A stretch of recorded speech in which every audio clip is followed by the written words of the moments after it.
Bayangin, coba lo bayangin sekarang lo lagi berdiri bengong di pinggir laut, terus di depan mata lo lewat satu monster besi raksasa.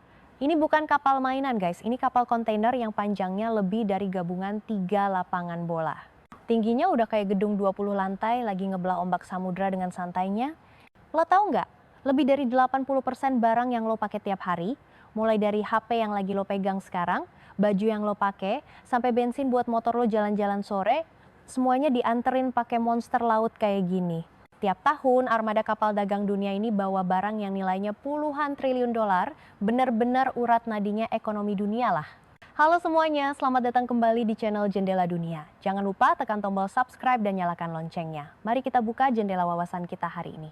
Dan kalau kita zoom out dikit, lihat peta dunia selama 10 tahun terakhir, ada satu negara yang kayaknya lagi nge-cheat code dan mendominasi lautan ini, yaitu China. China sekarang udah sah jadi pabrik kapal terbesar di planet bumi. Kalau lo iseng jalan-jalan di pinggir pantai dari Shanghai turun ke Guangzhou, pemandangannya itu galangan kapal sejauh mata memandang. Bunyi palu, suara las, sama mesin derek di sana tuh nggak pernah berhenti.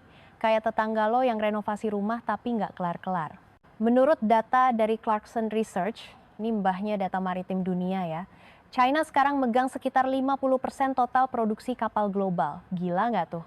Jadi, dari 2 kapal baru yang nyemplung ke laut di seluruh dunia, satunya pasti made in China. Korea Selatan ada di posisi 2, tapi jauh banget, cuma dapat kue sekitar 25%, terus Jepang ekor di posisi 3 dengan 15%.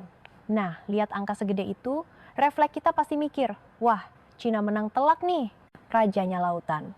Tapi tunggu dulu, di dunia bisnis, jumlah itu bukan segalanya sob.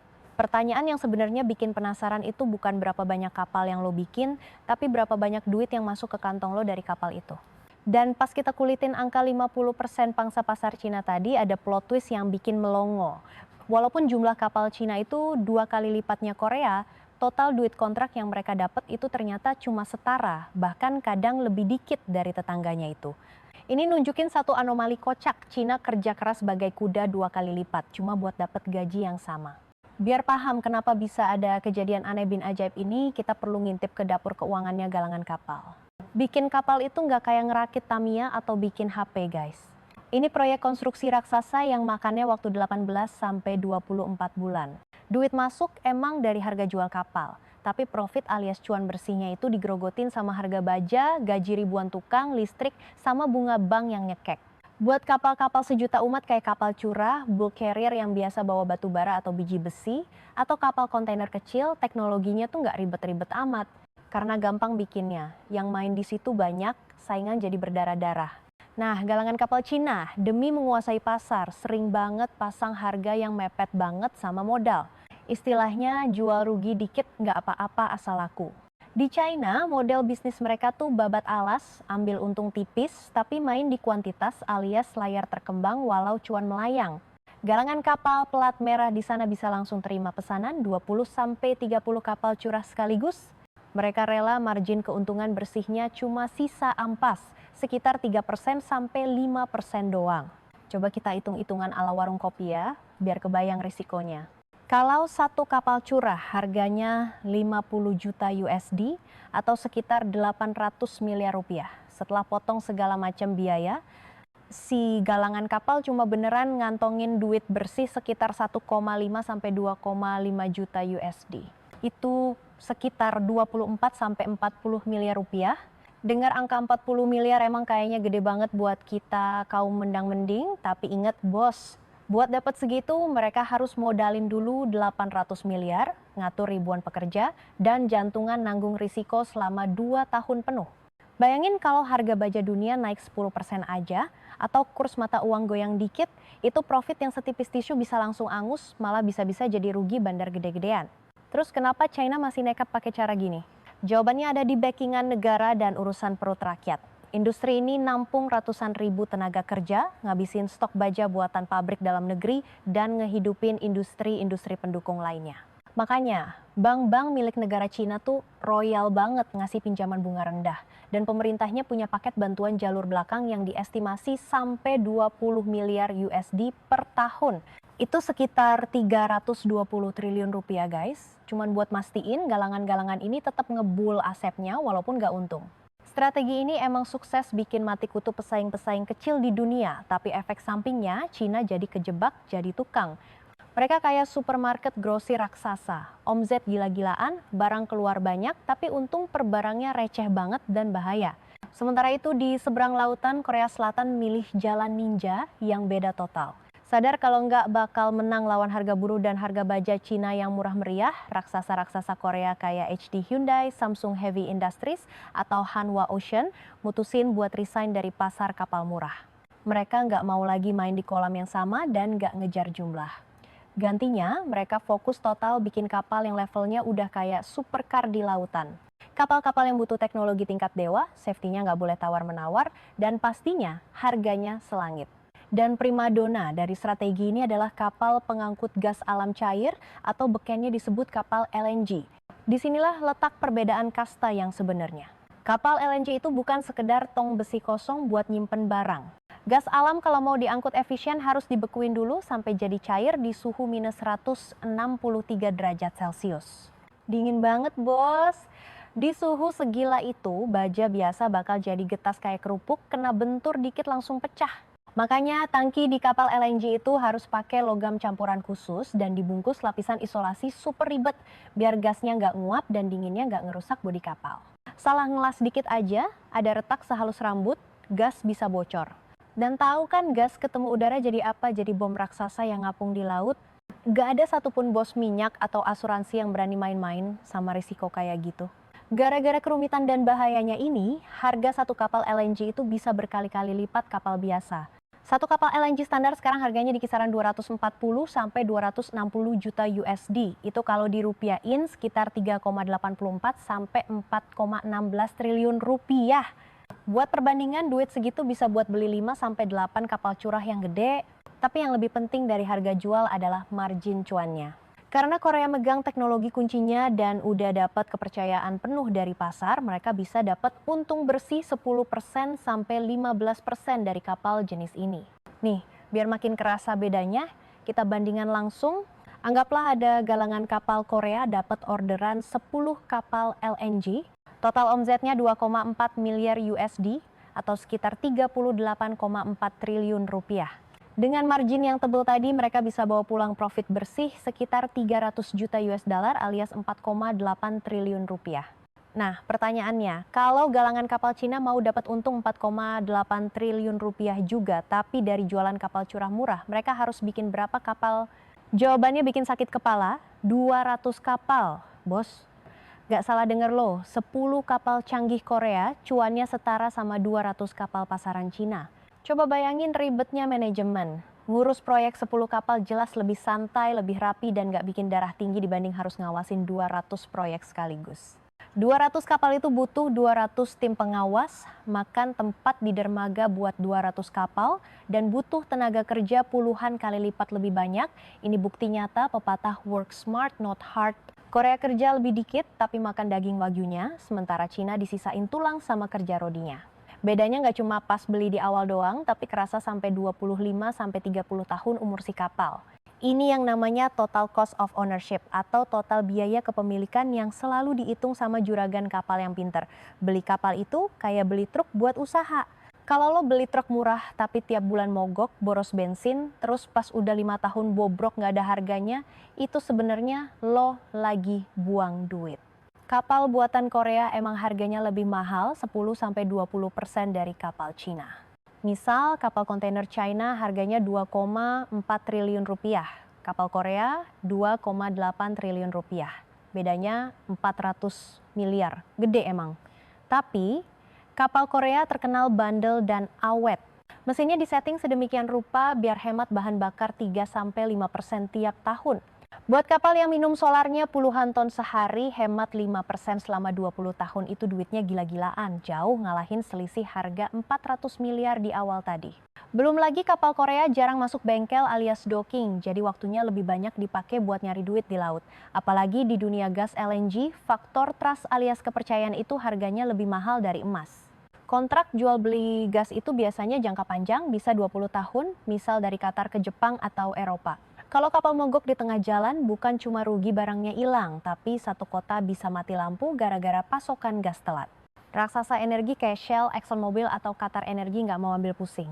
Mereka mending bayar lebih mahal 20 juta USD buat beli kapal Korea biar bisa tidur nyenyak, daripada irit di awal tapi tiap malam deg-degan takut kapal meledak atau mogok.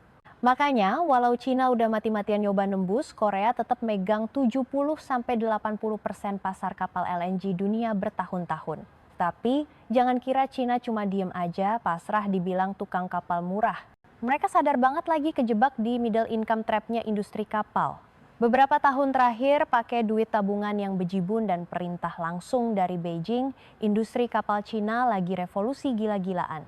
Mereka mulai belanja teknologi, ngebajak insinyur-insinyur top dari Jepang sama Korea dengan gaji 3 kali lipat, dan maksa perusahaan kapal dalam negeri mereka buat wajib pakai kapal made in China. Dan faktanya, jarak teknologi emang mulai rapet. Kalau 10 tahun lalu Cina boro-boro bisa bikin kapal LNG, sekarang galangan gede kayak Hudong Zonghua udah mulai nyerahin kapal LNG raksasa pertama mereka. Mereka juga udah berhasil nyuil sedikit dari pesanan kapal bersejarah Qatar di tahun 2024. Walaupun jumlahnya masih kalah jauh dari Korea dan cuma buat rute yang nggak terlalu ribet, itu udah jadi alarm bahaya. Cina pakai taktik noda minyak, mulai dari yang gampang, kuasain pasar, pakai duitnya buat riset yang susah, terus pelan-pelan ngegerogotin kue mahalnya Korea. Cuma ya, ada hal-hal yang nggak bisa dibeli instan pakai duit, yaitu ekosistem dan jam terbang. Bikin kapal canggih itu bukan kerjaan satu pabrik doang, tapi orkestra dari ribuan pemasok komponen. Di Korea rantai pasoknya udah kayak seni tingkat tinggi. Mulai dari pabrik bahan isolasi, sistem pompa gas, sampai software kapal, semuanya ada dalam radius dekat, kerjanya sat-set wat-wet saling nyambung. Cina masih harus impor banyak alat vital dari Eropa, atau malah dari Korea sendiri buat dipasang di kapal mereka. Jadinya untungnya kepotong lagi dan nasibnya tergantung orang lain. Terus faktor manusianya juga jadi tembok tebel. Tukang las spesialis tangki LNG di Korea itu rata-rata pengalaman 20 tahun guys. Mereka udah paham ngambeknya material di macam-macam cuaca. Skill itu dapatnya dari ratusan proyek, dari salah-salah di masa lalu. Cina bisa aja bangun pabrik segede gaban dalam 6 bulan, tapi buat nyetak kepala insinyur yang punya feeling dewa kayak gitu butuh 20 tahun. Dan selama 20 tahun Cina ngejar, dunia nggak diam di tempat. Balapan ini nggak berhenti di LNG doang, dunia maritim lagi di persimpangan jalan sejarah baru, yaitu revolusi hijau. Organisasi Maritim Internasional IMO udah ngeluarin aturan super ketat soal emisi karbon. Kapal-kapal yang asepnya ngebul item bakal dilarang masuk pelabuhan Eropa sama Amerika. Masa depan itu milik kapal yang jalannya pakai metanol, amonia, atau hidrogen hijau. Ini arena baru di mana garis start China sama Korea bisa dibilang sejajar lagi. Ini kesempatan emas tapi juga jebakan Batman buat dua-duanya. Kapal amonia hijau itu harganya lebih mahal 30-40% dan mesinnya ribet banget karena amonia itu racun. Kalau China yang punya keunggulan di energi terbarukan sama produksi baterai bisa nguasain teknologi ini duluan, mereka bisa membalikan meja, bikin pengalaman LNG Korea jadi cerita lama. Tapi kalau Korea tetap kreatif dan inovatif, mereka bakal nentuin aturan main baru, bikin Cina selamanya jadi pengekor. Nah, drama raksasa dan adu mekanik antara dua negara ini bukan cuma tontonan seru doang. Ini tamparan keras dan pelajaran mahal buat negara maritim kayak kita, Indonesia. Negara kita ini kepulauan guys, lebih dari 17.000 pulau, posisinya strategis banget nggak kalah sama Cina atau Korea. Butuh kapal buat nyambungin pulau-pulau ini tuh nggak bakal ada habisnya. Tapi lihat realitanya, mayoritas kapal yang warawiri di laut kita itu kapal bekas atau beli baru dari luar. Pertanyaannya sekarang, di tengah jepitan dua raksasa ini, satu pabrik murah Cina, satu sultan teknologi Korea, Indonesia harus ambil jalan mana? Apa kita harus halu nyoba nyainigin Cina jadi pabrik kapal massal? Atau mimpi ketinggian mau bikin kapal super canggih kayak Korea? Jawabannya sebenarnya nggak usah muluk-muluk, tapi lihat ke cermin, lihat kondisi geografis kita yang unik. Indonesia nggak perlulah sosokan saingan sama Cina bikin kapal kontainer raksasa buat nyebrang samudra. Itu perang harga race to the bottom yang nggak bakal kita menangin. Kita juga belum punya industri pendukung yang cukup kuat buat tiba-tiba bikin kapal LNG ekspor kayak Korea. Tambang emas sebenarnya buat industri kapal Indonesia tuh ada di depan hidung kita sendiri, yaitu laut antar pulau. Dengan ribuan pulau, kebutuhan kapal feri Ro-Ro buat angkut penumpang sama mobil, kapal kontainer kecil buat masuk pelabuhan sungai, sama tongkang buat angkut batu bara atau nikel itu gila-gilaan banyaknya. Coba tengok program tol laut pemerintah. Tiap tahun kita bakar duit puluhan miliar dolar buat biaya logistik yang mahalnya minta ampun. Salah satu biang keroknya ya, karena kita pakai kapal-kapal tua bangka, boros bensin, dan hobi mogok yang kebanyakan kita beli bekas dari Jepang atau Eropa setelah mereka buang. Daripada kita buang ribuan triliun rupiah buat impor sampah teknologi orang lain, kenapa duitnya nggak diputer buat ngasih makan galangan kapal lokal kayak PT PAL atau galangan swasta di Batam? Pelajaran dari Korea itu simpel, jangan serakah mau ngerjain semuanya, kerjain apa yang lo jago dan pasar butuhin. Buat Indonesia, itu adalah kapal-kapal spesialis buat sumber daya alam dan angkutan antar pulau. Bayangin deh, kalau tiap tahun Indonesia butuh investasi 5 miliar dolar atau 80 triliun rupiah buat peremajaan kapal. Kalau kita bikin aturan wajib konten lokal yang naik bertahap, tahan duit itu 30% terus jadi 50% di dalam negeri, dalam satu dekade kita bukan cuma punya kapal baru. Industri baja Krakatau Steel bakal hidup, bengkel-bengkel rame dan insinyur kita dapat gaji layak. Duitnya muter di sini, bukan kabur ke kantong bos-bos asing. Kita sebenarnya punya senjata ampuh, namanya asas cabotage. Aturan yang wajibin kapal yang operasi di laut kita harus berbendera Indonesia. Ini tameng penting banget, tapi cabotage jangan cuma jadi syarat ganti bendera atau sewa ABK lokal doang. Itu harus di-upgrade jadi alat pemaksa transfer teknologi. Kita bisa bikin aturan, lo mau angkut batu bara dari Kalimantan ke Jawa buat 20 tahun ke depan? Boleh, tapi syaratnya kapalnya harus dibikin atau minimal dirakit di galangan kapal Indonesia. Ini cara licik tapi cerdas yang dulu dipakai Cina buat maksa Barat ngasih ilmu kereta cepat. Dan lihat sekarang mereka udah jago banget. Lagian bikin kapal itu bukan cuma soal cuan ekonomi tapi soal harga diri dan keamanan negara. Kita negara kepulauan, bos, hidup matinya Indonesia itu tergantung koneksi antar pulau. Kalau ada perang, bencana alam, atau gejolak politik, kita nggak bisa ngarepin kapal asing buat nganterin beras, bensin, atau nyelamatin warga. Punya industri kapal yang mandiri, yang bisa benerin dan bikin kapal patroli, kapal rumah sakit, sama kapal angkut militer sendiri, itu adalah tulang punggung buat jagain kedaulatan laut kita. Jadi kalau kita lihat gambaran gedenya, kisah balapan kapal Cina versus Korea ini bukan cuma soal angka-angka ngebosenin, ini bukti evolusi ekonomi. China ngajarin kita soal kekuatan skala alias keroyokan dan dukungan negara. Korea ngajarin kita soal konsistensi, visi jangka panjang, dan kalau kualitas itu ada harganya. Gak ada yang salah, tinggal mana yang cocok sama fase kita sekarang. China lagi di persimpangan jalan, harus berubah biar nggak kegencet biaya yang makin mahal. Korea lagi lari dikejar waktu buat nahan tahta teknologinya. Nah Indonesia, kita lagi di garis start era baru. Kita punya pasarnya, punya orangnya, punya lokasinya. Yang kita butuh cuma strategi cerdas, contek cara main skalanya Cina, tapi pakai otak kualitasnya Korea buat pasar yang spesifik di sini. Pada akhirnya di industri yang sadis ini pemenangnya bukan yang paling gede badannya, tapi yang paling tahan banting. Kapal yang dibikin hari ini bakal ngapung di laut sampai 30 tahun lagi. Kapal-kapal itu bakal jadi saksi bisu seberapa pinter bangsa yang bikinnya. Pertanyaannya, 30 tahun lagi pas kita lihat ke laut, apa kita bakal lihat armada kapal gagah berani berbendera merah putih yang didesain dan dilas sama tangan anak bangsa sendiri? Atau kita masih cuma jadi penonton dan penyewa di laut halaman rumah kita sendiri? Jawabannya ada di keputusan hari ini, guys. Dari galangan kapal yang berisik dan penuh debu, sampai kantor desain yang lampunya nyala sampai subuh, tiap titik kelas, tiap coretan gambar, itu lagi nentuin posisi kita di peta dunia. Karena ya itu tadi, mustahil sebuah negara kepulauan bisa jadi negara besar kalau bikin kapal buat ngejelajahin lautnya sendiri aja nggak bisa.